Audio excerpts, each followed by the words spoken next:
So tell me about your journey. For me, I was about 235, 237 pounds.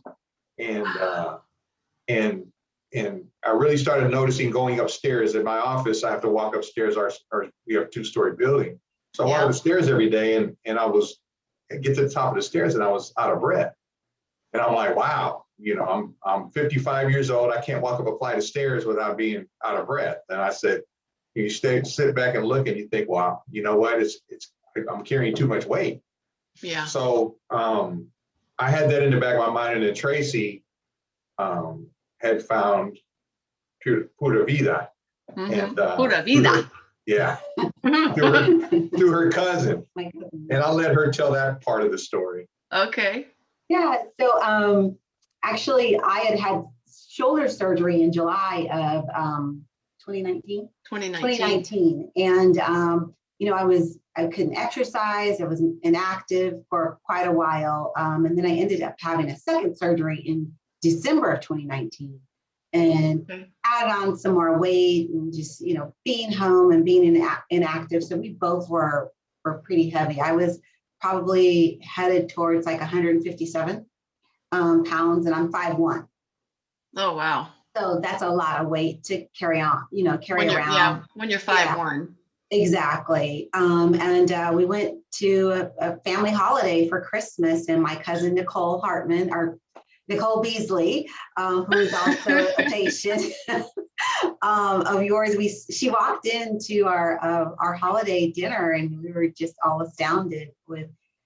She was a glow. I mean, that's the first thing that you saw, is that she just had this glow about her. And then you saw the weight loss, and she had actually achieved, I think, a total amount lost of about 40 pounds. Mm-hmm. Yeah, I think she did lose about 40. Right. And what she kind of told us, it's not all about the weight loss. It's about changing your body from the inside out. Mm-hmm. And I think that's what really intrigued us to at least come and visit with you. We just did everything remotely. You ship us any supplements that we needed, after each cyto scan. So we really, we were really, really successful. I think, how much did you lose? I lost about 50 pounds. So you were two something. Do you remember how old you were metabolically, Sergio? Oh, I was it 80 something? Yeah, I think so. And then Traci. It was up there. It was kind of shocking to me. But and I think the last time we looked at it, I think I was 43, 45, and I go anywhere between 185 and 190. 185 was really my goal. So if I get up above 185, 187, 188, then I start watching really closely what I eat. We have changed our diet tremendously. Yeah. How tall are you? I'm 5'11". Okay, so you and I are about the same height. So that's a good weight for you. And I feel great. Good muscle. Yeah, and I feel a lot better. I'm starting to put muscle back on. I lost a little bit of muscle while I was losing the weight because I wasn't working out. I wasn't doing anything. So I started golfing again a lot more. Mm-hmm. And, Traci. She's your poster child. That's so cute. I love it. So I mean, we started golfing a lot more. I started golfing a lot more, and my youngest daughter plays golf. Traci plays. You golf too, Traci? Yeah. We all awesome. Yeah, so we're always out on a golf course or at the range or something. Yeah. So your main reason for starting was health. So Sergio, you talked about, not being able to breathe. That's scary. Oh, yeah. With so many, so many people just, having a heart attack, and, 50% of those people that have that first heart attack, they don't make it. Right. And there's no symptom before the heart attack other than the heart attack itself. And then Traci, same thing with you. You just wanted to be healthy. And I did mention to you that I had surgery in July, and I didn't heal very well. And then I had that second surgery December 31st of 19. Started your program right before you started. Exactly. And the healing process was much better. Wow. So you could see the difference between the first surgery and the second one. Absolutely. Yes. Mm-hmm. Wow. Yeah. So what What was the easiest part going through the first 40, and what was the hardest part going through the first 40? For me, the easiest part was the 16 hours without eating, because I had a really terrible eating timeline in my day anyway. I mean, Yeah. I wouldn't eat, some days I wouldn't eat all day long. And I But would yet you come were home- still overweight. Right, and I would come home and eat dinner, and it was a big dinner. I mean, it was, the whole ribeye steak instead of half of it, and, Yeah. and so that was an easy portion for me. So when I started the program, I said, well, I usually don't eat till 2 o'clock anyway, if I do eat at all.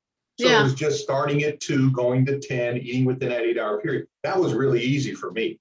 And Okay. even the reset days was really easy for me, because I was like, well, I can eat 5 apples a day. That's great. Yeah.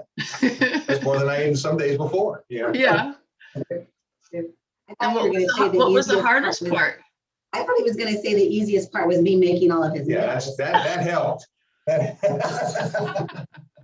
Tracy, what was the hardest thing for you and the easiest thing for you?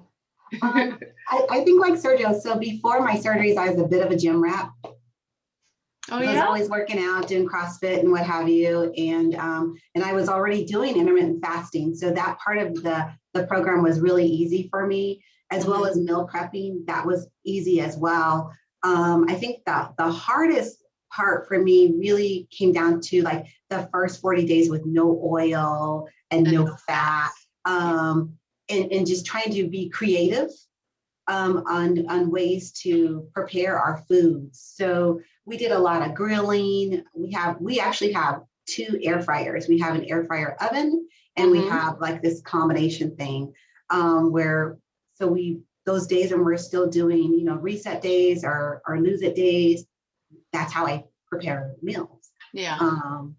So Awesome. And adding the flavor, because without that fat.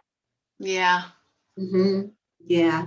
But and you both understand, because you've been through the program, all the different stages, that this is what we want to do long term, right? Yes. Absolutely. Yes. We want lots of healthy fats. We want real food fats, not fake Frankenstein fats like canola oil and margarine, but real healthy fats that have been around for thousands of years, that human beings have been eating for thousands of years. Olives and avocados and coconuts and raw nuts and seeds. Because some of my clients go through, and I think we've been so brainwashed with the whole fat makes you fat and the whole low fat. Even though I teach high fat, it's still really hard for some of my clients still to realize that, hey, you want to be eating lots of healthy fats most of the time. That's why we're doing Heart Healthy Month, couples interviews, the power of 2, supporting each other. Yeah. It's so much more powerful. We see the most amazing results when couples go through together. It's always more powerful. Yeah.